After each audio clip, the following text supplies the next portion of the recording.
Continue now at the top of Daf Tzadi and Beis Meseches Shabbos. This is Shabbos Daf 95b. The Gemara here is discussing the opinion of Rabbi Shimon. Rabbi Shimon says it doesn't matter if you have a pot that has a hole in it or a pot that doesn't have a hole in it. It's always considered talush when it comes to Hilchos Shabbos, and if you uproot something from that plant, you're going to be patur because it's really already uprooted from the ground. The fact that it has a hole in it does not make it mechuber lakarka. That was against the Rabbanan, who make a distinction. The Rabbanan say if it's an atzitz nakav, if it has a hole, then it's considered mechuber. So the Gemara is now asking from a brisa where Rabbi Shimon does make a distinction, and he says ela lahachshir zroim bilvad. When it comes to hechshir zroim, there's a difference between an atzitz nakav and an atzitz sheino nakav. If it's an atzitz nakav, it is considered mechuber lakarka, and the zroim, the seeds inside that pot, will not be makabel tumah. The rule is, in order to be makabel a hechsher, to be makabel tumah, it has to be detached from the ground. And here Rabbi Shimon is saying that if there's a hole in the pot, it's considered attached to the ground, not like the Mishnah. Rashi says, el hechsher zroim hazruim besocho, artzitz nakov eino makabel hechsher l'tumah. If it has a hole in it, there's no hechsher for kabolas tumah. V'sheino nakov makabel hechsher. But if it has no hole in it, then it is makabel hechsher the talishu, because it's considered talish. V'ha Rabbi Shimon kamarle. This is Rabbi Shimon talking. V'achi garsin Rabbi Shimon omer ben nakov v'chulu. The ilu l'Rabbanan. This is clearly not the Rabbanan, because according to the Rabbanan, ikatuva, there's many differences between atzitz nakav and atzitz sheino nakav. Damechayvi an nakav mishum Shabbos upatria sheino nakav. We just said in the Mishnah that they say you're chayiv on Shabbos if it's an atzitz nakav for tolish, and if it's an atzitz sheino nakav, you're not chayiv. So the Gemara answers, this is really what Rabbi Shimon holds. Amar lei said to him, l'chol mili Rabbi Shimon ketolish mashvile. Really, Rabbi Shimon says it doesn't matter what kind of atzitz it is, whether it's an atzitz nakav, atzitz sheino nakav, it's always like it's already tolish. It's already detached from the ground. V'shani linyan tumah da Torah ribsa tahara etzel zroim. It's different when it comes to tumah, because the Torah was marbe tahara, meaning they say that for this one issue, we're going to consider it attached to the ground. Shenemar, like it says, I'll call zera zeru asher yizareya. So since it says the word zera, forms of the word zera, so many times in the pasuk, we understand that even if it's attached to the ground because it's an atzitz nakav, that's enough for Reb Shimon for this one halacha. Rashi here explains, l'chol mili, for all matters, l'shabbos, when it comes to Hilchos Shabbos, v'liknus b'meshicha v'lo b'kesef, halacha that you, when it comes to something that's not attached to the ground, you're kona with meshicha, not with kesef, v'lepruzbul she'eno nichtav el ala karka, halacha is the pruzbul is written only on karka, this is going to be considered tolush. Asher yizareya, but from the extra pasuk, yiderach shadam motzi lizriya l'mu'ute mechuber koldu, even the smallest amount of mechuber is not going to be makabel a hechsher, lahachi ahani zrios yiseri dekra, that's what all these extra words of zera are in the pasuk, umiyu sheino nakav tolish gamru. But even Rabbi Shimon would admit if it's not nakav, it has no hole in it, certainly it's going to be talish. But that's going to be the sheet of Rabbi Shimon. Essentially, Rabbi Shimon makes an exception when it comes to hechsher l'kabel tumah, but for everything else, he says it's going to be considered talish. So the Gemara continues. Boy mina husavameh Rabbi Zera. A certain elder asked Rabbi Zera the following question: Shoresh keneged nekev mali omer Rabbi Shimon. What would Rabbi Shimon say if you had the root right opposite the hole? So maybe there, even though usually it's always considered talish, maybe over here he considers it mechuber. Ishtik v'lo amar le v'lo midi. He didn't say anything. He didn't answer him on that question. Then one time he found that Rabbi Zera was saying over, and he said as follows: Umod Rabbi Shimon shemnikev bechdei taharaso. Rabbi Shimon admits that if it has a hole that's large enough to make the pot tahor, so basically a large hole, so then Rabbi Shimon would admit that that hole is big enough to make it mechuber lakarka. So he said that, you're going to say Rabbi Shimon admits, but in my case you couldn't say that. He said, Amar lei, said to him, Hashta shoresh keneged nekev boy minach v'lo amar to leave v'lo midi. I asked you a case where you have the shoresh right by the hole and you weren't sure if it's considered mechuber.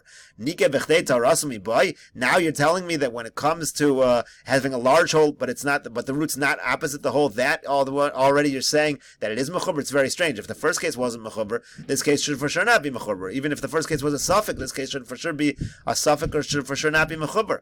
So the Gemara then says, Amar Abai says, V'yitmar lahad Rabbi Zera. If we're going to say that Rabbi Zera said something, in other words, Abai is saying, you're right, it can't be that Rabbi Zera said that Rabbi Shimon admits in this case where it has a large hole. That's too hard to believe. But rather what Rabbi Zera said was, Hachi hu de'idmar. Here's what Rabbi Zera said within Rabbi Shimon. What he said was, Umod Rabbi Shimon shem nikev lamata me revius. If the hole is below a revius, revius, we'll see Rashi what that means. But if it has to do with the positioning of the hole. If the hole is below a revius at the pot level, the level of the pot, it's below a revius, so then such a hole will actually nullify the entire kli, and it will be considered mechuber lakarka. That's the one case where Rabbi Shimon might admit that it's going to be mechuber lakarka, but not in the case of a nikev b'chtei taraso, and like we said, not in the case where it's connected the nekev. That also he wasn't sure to answer such a thing. This is going to be the one case. Let's take a look at Rashi and see how he explains. First of all, Rashi says sheim nikev ha'atzis b'chtei taraso. So initially he said that Rabbi Zera said that if there was a hole b'chtei taraso, Rashi says shim nitma nithar b'shvirazu, that if it became tameh, this breaking of the vessel would make it tahor.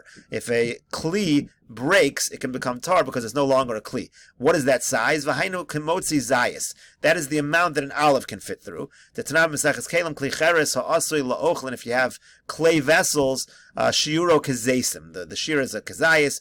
Umoder Rabbi Shimon bahad chashem mechuber kol azram shebzocha d'sula kli. So at that point, if it has such a big hole, it's not a kli anymore. Everything's going to be considered mechuber. So he said back to him, "Are you crazy? Nika b'chtei tarasu mi boy davaloch." Says you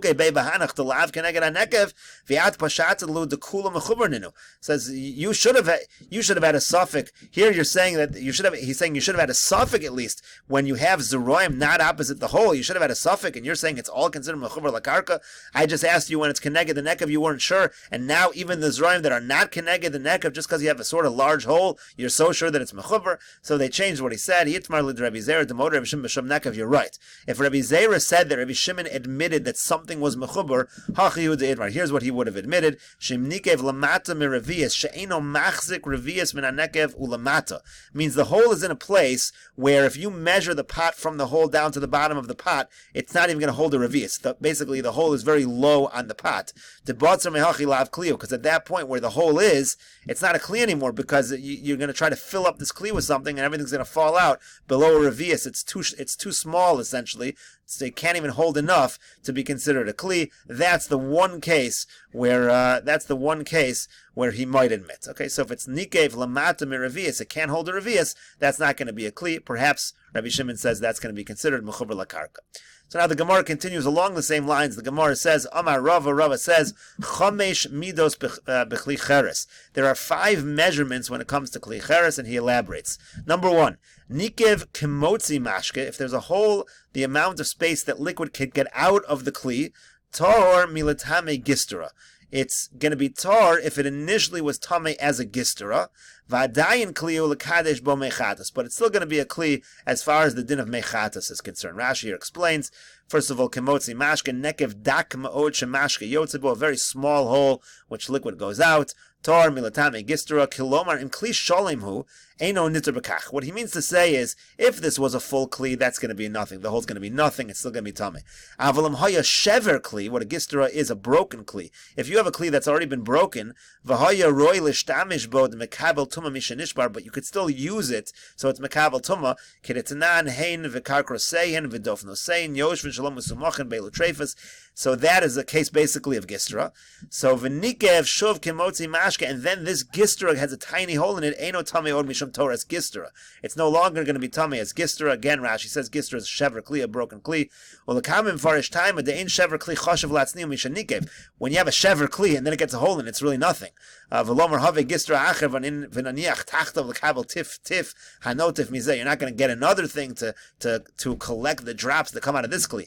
Avolim haya kli shalom v'nikev. But if you would have a full kli that gets a little hole, ain't ma'abdino, so you're not going to throw it in the garbage. You'll say, let's get some broken kli, we'll put it underneath this kli, we'll catch whatever drips.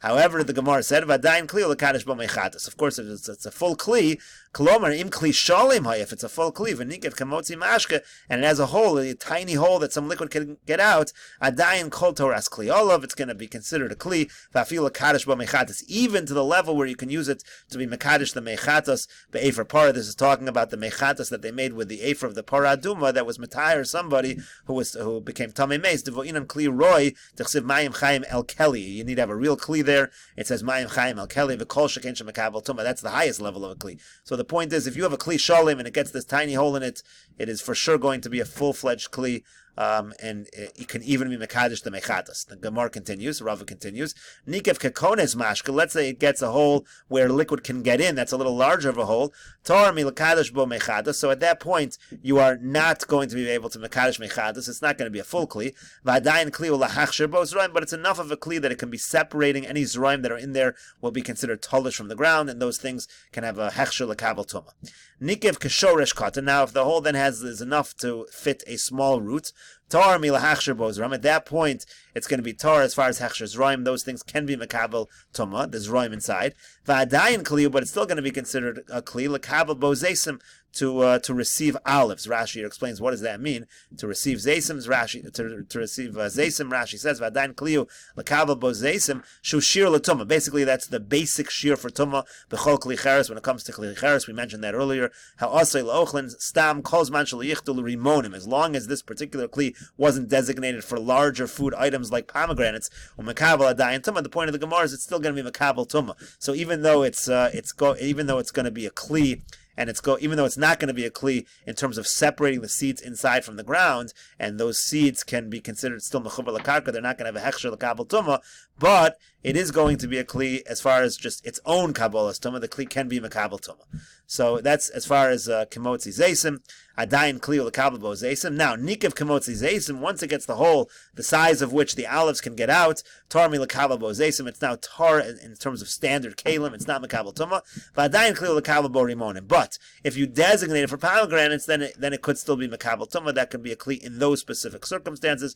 Nikev kimotzi rimonim. But once it gets a hole the size of a pomegranate, tar miklum, it's going to be totally tar. So essentially, Rava here listed these 5 levels when it goes from basically a hole that does nothing to it, it's still a full-fledged kli, to a hole that does everything and totally nullifies it from being a kli.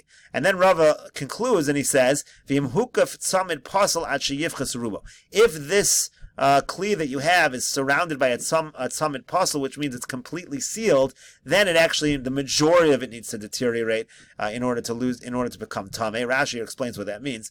V'im haya mukav tzamid pasal v'hu ba'oel ames. Let's say you have this kli in the oel ames. It's in the oel of a dead body and it's completely sealed. Ein tuma nechneses bo derech nekev. Since it's been sealed up, even though it has a hole in it, but you've now put a seal around it, the tuma will not enter. Umatzil al kol masha b'sochon. It's going to be totally matzil. Anything within the kli, if you have this tzamid pasal, the tuma cannot go through the nekev, and it's going to be totally matzil. Ad sheyivchas rubo, unless the majority deteriorates.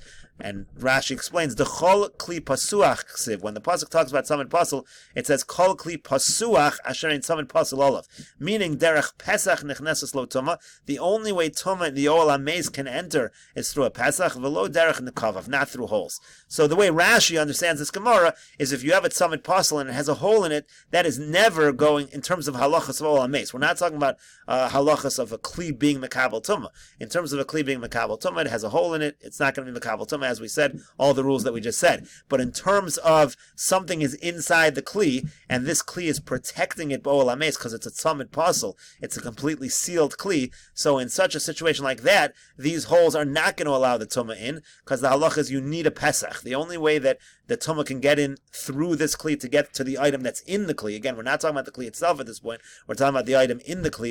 You have the kli in the oel ames, and the question is it protecting the item inside it? So for that, you need a real pesach. That's yivchas rubo. That's what the Gemara calls yivchas rubo. It means to be derech pesach, according to Rashi.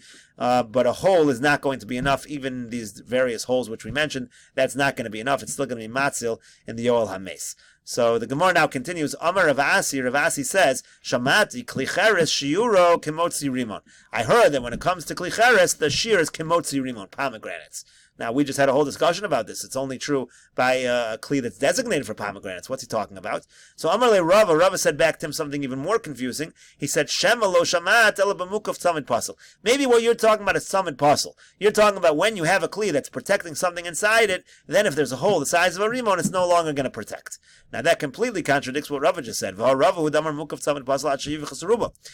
one who said you need a real pesach. You need it to be yivchas rubo. You need the majority to be deteriorating. Again, as Rashi said, you need a pesach, not just a nekev.